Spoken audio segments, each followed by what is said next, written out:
ዓለማችን ላይ ያሉ አብዛኞቹ የዩቲዩብ ቻናሎች ማለት ይቻላል የሚጀምሩት በዜሮ ሰብስክራይበር ነው። ምንም አይነት ኦዲየንስ ሳይኖራቸው በዜሮ ሞመንተም የሚጀምሩ ቻናሎች ይበዛሉ። ከነዛም ውስጥ ደግሞ የኔ ቻናል አንዱ ነበር። ነገር ግን የኔን ቻናል በነበር እንዲቀር ያደረገውና ከተለመደው የቻናል እንቅስቃሴ ውጪ ፐርፎርም እንዲያደርግ ያገዘው ነገር በመጀመሪያው ቪዲዮ ላይ የነገርኳችሁ ዋና 5 ፖይንቶች ናቸው። ከነዛም ውስጥ ዋነኛው ነገር ለዛ ቪዲዮ የሰራው ተምኔል ሲሆን በዚህ ምክንያት ከ5000 በላይ ቪው እና ከ500 በላይ ሰብስክራይበር እንዳገኝ ረድቶኛል። ይህ ቪዲዮ ከማለቁ በፊት ይህን ተምኔል እንዴት እንደሰራሁት ስቴፕ ባይ ስቴፕ አሳያችሁ። ሶ ዶንት ስኪፕ፣ ምክንያቱም በፕሮሰስ ውስጥ ያለው አንድ ዲቴል ካመለጣችሁ you will miss the strategy behind it። ይህ ቪዲዮ ከሌሎች ቱቶሪያሎች ለየት የሚያደርገው ምንም አይነት የተደበቀ ነገር የሌለው መሆኑ ነው። ከሐሳብ ጀምሮ እስከ ፋይናል ተች ድረስ ያለውን ፕሮሰስ ላይቭ ኤዲት ያደረኩ ነው ማሳያችሁ። እያንዳንዱን ቱል ለምንና እንዴት እንደተጠቀምኩበት በዝርዝር ስለምናየው ቪዲዮ ትንሽ ረዘም ሊል ይችላል። ነገር ግን እስከ መጨረሻ የታገሰ ሰው ብቻ ነው የፕሮፌሽናል ዲዛይነሮች ሚስጥር ይዞ የሚወጣው። አንድ ነገር ግን አሳስባችኋለሁ፣ ይህን ቪዲዮ በማየት ብቻ ዲዛይነር አትሆኑ። እኔ የምሰራውን እያያችሁ እናንተም በራሳችሁ መንገድ ደጋግማችሁ ተለማመዱት። ያው ዲዛይን በልምምድ የሚዳብር ጥበብ ነውና ማለት ነው።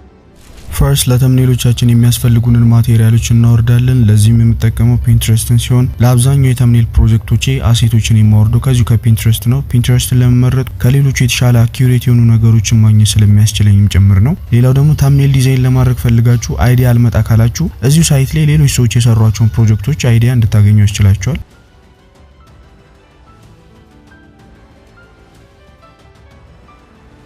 ቀጥለን የምናደርገው ያወረድናቸው ማቴሪያሎች ባክግራውንዳቸውን ሪሙቭ ማድረግ ሲሆን ለዚህ የምጠቀመው ሪሙቫል ኤአይ ነው። ብዙ አይነት ባክግራውንድ ሪሙቭ ለማድረግ የሚጠቅሙ አፖችና ኤአይዎች አሉ። ለምን የመረጥኩት ኢሜጅ ኳሊቲ ነው። እንደምታውቁት አብዛኞቹ ቱሎች ባክግራውንዱን ከሳብጀክቱ በሚለዩበት ጊዜ የሳብጀክቱ ኳሊቲ ይወርዳል ወይም ሳብጀክቱ ብለሪ ይሆናል። ይህን ችግር የሚቀርፈው ብቸኛ ቱል ደግሞ ሪሙቫል ኤአይ ነው። እንዴት ነው ማግኘት የምትችሉት ለሚለው ደግሞ ስልካችሁ ላይ ባለው የትኛውም ብራውዘር ሪሙቫል ኤአይ ብላችሁ ሰርች ብታደርጉ ታገኙታላችሁ። አሁን ወደ ዋናው ማሽናችን መተናል። ይህ የምታዩት ፕሪቪየስሊ የሰራቸው ተምኔሎች ናቸው። አፕሊኬሽኑ እንደከፈታችሁት ስትከፍቱት የምታገኙት ነገር ነው። የዚህ አፕ አንዱ አድቫንቴጅ ምንድነው? እንደ ሌሎቹ አፖች ፕሮጀክታችሁን ከጨረሳችሁ በኋላ አውቶማቲካሊ አይደልቶም። የሰራችሁትን እያንዳንዷን ሌየር ኢፌክት፣ ፊልተር፣ አድጀስትመንት ቁጭ አድርጋታል። ከጋለሪያችሁ ላይ ለፕሮጀክታችሁ የተጠቀማችሁትን ማቴሪያል ብትደልቱት እንኳን ከሌየሩ ላይ አይጠፋም። ይህ ደግሞ ከአብዛኞቹ ለግራፊክስ ዲዛይን ከምንጠቀምባቸው ቱሎች ለየት እንዲል ያደርገዋል። ከዚህ በመቀጠል በስተግራ በኩል ያለውን የፕላስ ምልክቱን በመንካት ወደ ቀጣይ ስቴፕ እናልፋለን። እንደምታዩት ለምንሰራው ፕሮጀክት ሳይዝ እንድንመርጥ ይጠይቀናል። በመቀጠል የዩቲዩብ ስታንዳርድ ሳይዝ የሆነውን 1280 በ7 ሳይዝ ሬሺዮ አስገብተን ኦኬ እንለዋለን። ይህ የምትመለከቱት ስፍራ ሁሉንም ታምራቶች የምናከናውንበት ቦታ ነው። እያንዳንዱን ቱል ምን እንደሆነ ከማስረዳችሁ ይልቅ በተግባር እየሰራውበት ባሳያችሁ የተሻለ ውጤታማ ስለሚያደርጋችሁ ቀጥታ ተምኔሉን ዲዛይን ማድረግ እንጀምር። በስተቀኝ በኩል ከቀስቱ አጠገብ ያለውን እንነካለን። እንደምታዩት አብዛኛውን ስራ የምናከናውንበትን ሴክሽን ይከፍትልናል። በመቀጠል የካሜራ ምልክቷን ነክተን ፕሪቪየስሊ ያወረድነው ፒኤንጂ እናስገባለን። ዘን ከጎን በስተቀኝ በኩል ያለውን ትራንስፎርም ሴክሽን ትንሽ ስክሮል እናደርግና ዙም የሚለው ኦፕሽን ጋር ሄደን ያስገባነውን ፒኤንጂ ሙሉ ለሙሉ ነጩን ፓርት እስኪሸፍነው ድረስ ዙም እናደርገዋለን። ቀጥሎ ደግሞ በተመሳሳይ መልኩ የካሜራውን ምልክት በመጫን ሌላኛውን ፒኤንጂ እናስገባለን። ካስገባነው በኋላ አሁንም እንደቀድሙ ዙም በማድረግ ስኬል አፕ እናደርገዋለን። እንደምታዩት ያስገባነው ፒኤንጂ እንደምንፈልገው ስፔስ ሊይዝልን ስላልቻለ ወደ ጎንና ወደ ላይ ስትሬች አድርገን የምንፈልገውን ቦታ በደንብ እንዲሸፍንልን እናደርገዋለን።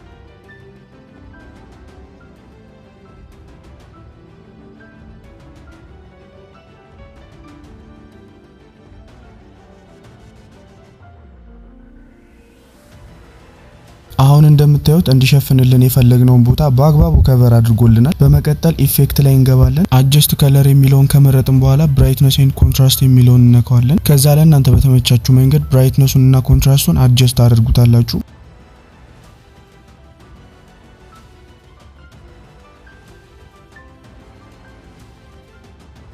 በመቀጠል የፕላስ ምልክቷን ነክተን አዲስ ሌየር አድ እናደርጋለን። በነገራችን ላይ የዚህ አፕ ሌላኛው ጥቅሙ አንሊሚትድ ሌየር አድ ያረጋችሁ እንድትጠቀሙ ማስቻሉ ነው። በመቀጠል የቀስቷን ምልክት በመንካት ሌየራችንን የታችኛው የቦርዱ ፒኤንጂ ላይ ማስክ እናደርጋለን። የዚህ ሴቲንግ ጥቅሙ አድ ያደረጋችሁት ሌየር ላይ የምትሰሩትን አድጀስትመንት ከቦርዱ እንዳይወጣ ያደርገዋል። ይሄ ማለት የተለያዩ ግሎ ኢፌክቶችን ሻዶ ብረሽ በመታደርጉበት ሰዓት ከምትፈልጉት ኤሪያ ውጪ አይወጣባችሁም ማለት ነው። ዘን ብሌንዲንግ ሞዱን ወደ ሶፍት ላይት እንቀይረውና ብረሽ ሳይዛችንን አድጀስት እያደረግን ስክሪኑ ላይ በምታዩት መልኩ በሱሱ ሶፍት ላይት አድ እናደርጋለን።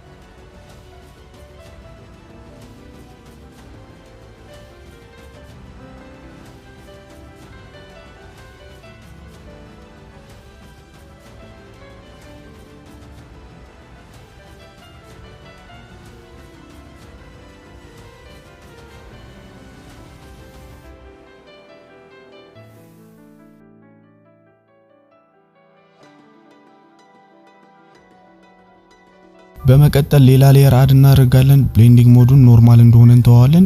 ቅድም ሰሌክት ያደረግነውን ከለር ደግሞ ወደ ነጭ እንቀይረዋለን። እንደምትመለከቱት ዳርዳሩን ብረሽ እናደርገዋለን። ጥቅሙ ምንድነው? ቅድም አድ ያደረግነው ሶፍት ላይት የበለጠ ዴፕዝ እንዲኖረው ያደርጋል። ፕላስ ብርሃን ከአንድ አቅጣጫና አንድ የተወሰነ ቦታ ላይ ያረፈ እንዲመስል ያደርገዋል።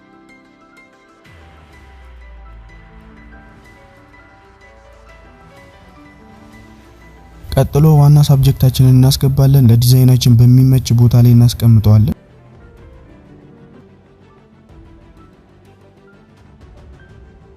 ለዲዛይናችን አመቺ በሆነ ቦታ ካስቀመጥነው በኋላ መጀመሪያ እንዳደረግነው ሁሉ የሳብጀክታችንን ብራይትነስ እና ኮንትራስት አድጀስት እናደርገዋለን።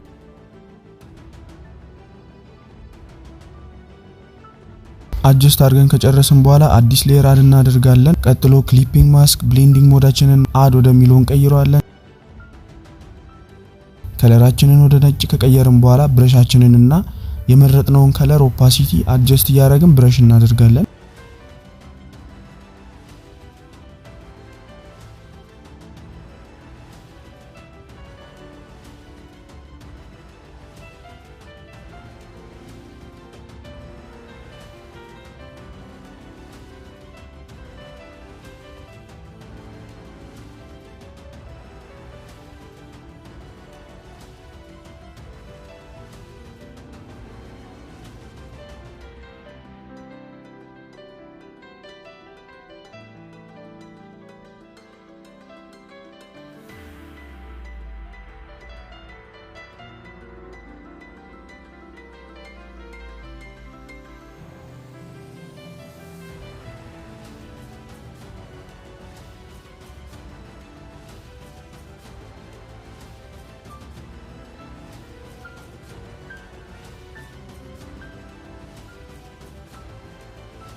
እሺ ብረሽ አድርገን ከጨረስን በኋላ አሁንም ሌላ ሌየር አድ እናደርጋለን። ቀደም የመረጥነውን ከለር ከነጭ ወደ ጥቁር እንቀይረዋለን።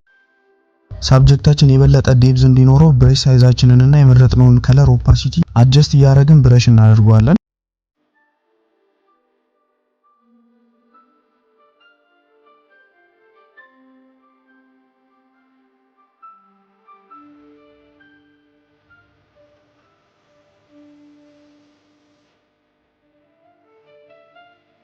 ብረሽ አድርገን ከጨረስን በኋላ አንዳንድ ማቴሪያሎችን እናስገባለን። ዘን ያስገባነውን ማቴሪያል ከሳብጀክታችን ጀርባ እንዲሆን የማቴሪያሉን ሌየር ድራግ አድርገን ወደታችን እንወስደዋለን።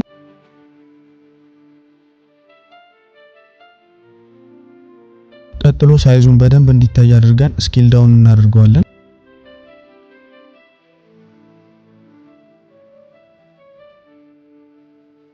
ዘን ኢፌክት ላይ እንገባና ሻዶ አድ እናደርጋለን።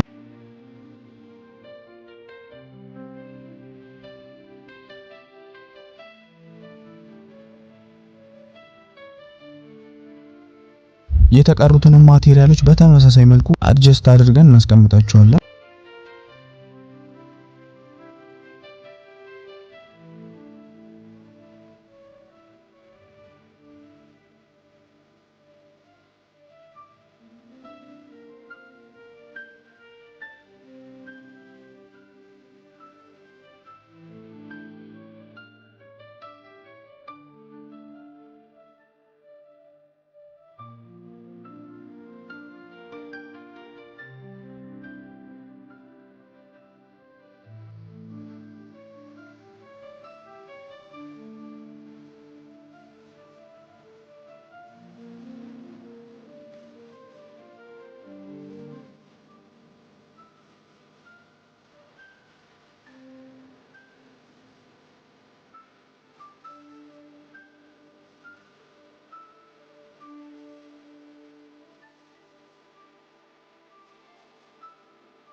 እሺ በመቀጠል የፒኑን ፒኤንጂ እናስገባለን። እሱንም ሌሎቹ ላይ እንዳደረግነው ሁሉ ሻዶ አድ በማድረግ ሳይዙን ስኬል ዳውን አድርገን እናስቀምጠዋለን።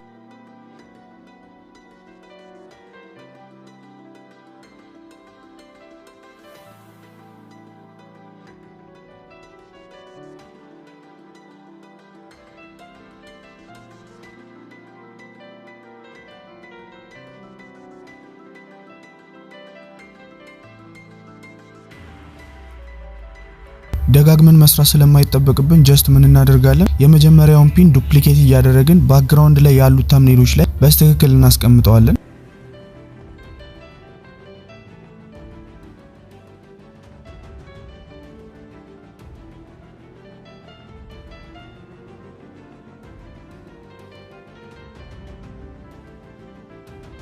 እሺ ይሄን አድርገን ከጨረስን በኋላ ወደ ኔክስት ስቴፕ እናልፋለን። ቀጥሎ ያወረድነውን ሬድ ስትሪንግ እናስገባለን። ዘን ሳይዙን በሚገባ ካስተካከልን በኋላ ሻዶ ኢፌክት አድ አድርገን አስተካክለን እናስቀምጠዋለን።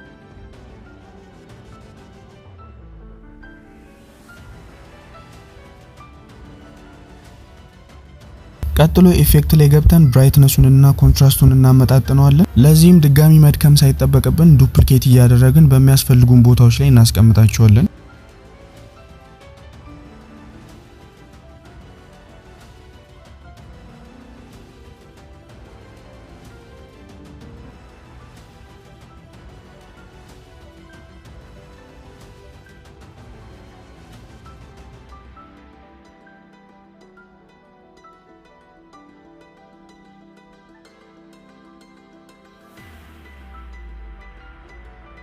በመቀጠል አዲስ ሌየርን ከፍታለን። ከዛ ብሌንዲንግ ሞዳችንን ወደ ሶፍት ላይት እንቀይረዋለን። በመቀጠል ብራሽ የምናደርግበትን ከለር ወደ ነጭ እንቀይረዋለን። ከዛ እንደምታዩት የተወሰነ ዲቴል እንጨምርበታለን።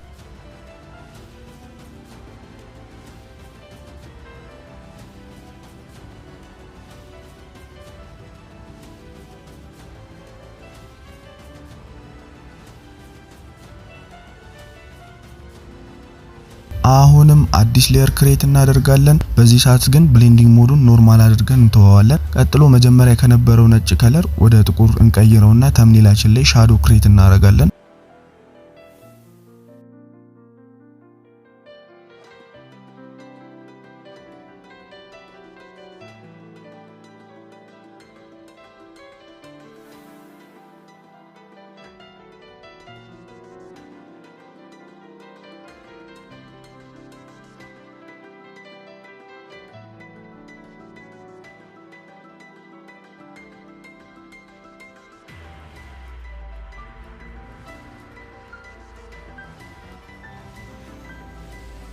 በድጋሚ አዲስ ሌየር ክሬት አድርገን ሳብጀክታችን ላይ ሻዶ ክሬት እናደርጋለን።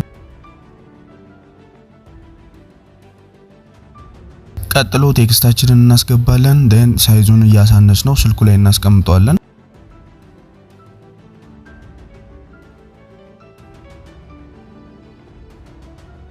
ፋይናሊ ይሄን ከጨረስን በኋላ ሴቭ እናደርገዋለን። ሴቭ አድርገን እንደጨረሰን ዲዛይናችንን ላይትሩም አፕሊኬሽን ውስጥ እናስገባለን። ከዛ ስክሪኑ ላይ በምታዩት መልኩ አድጀስት ታደርጉታላችሁ። አሊያም በራሳችሁ መንገድ እያንዳንዱን ሴቲንግ ማስተካከል ትችላላችሁ።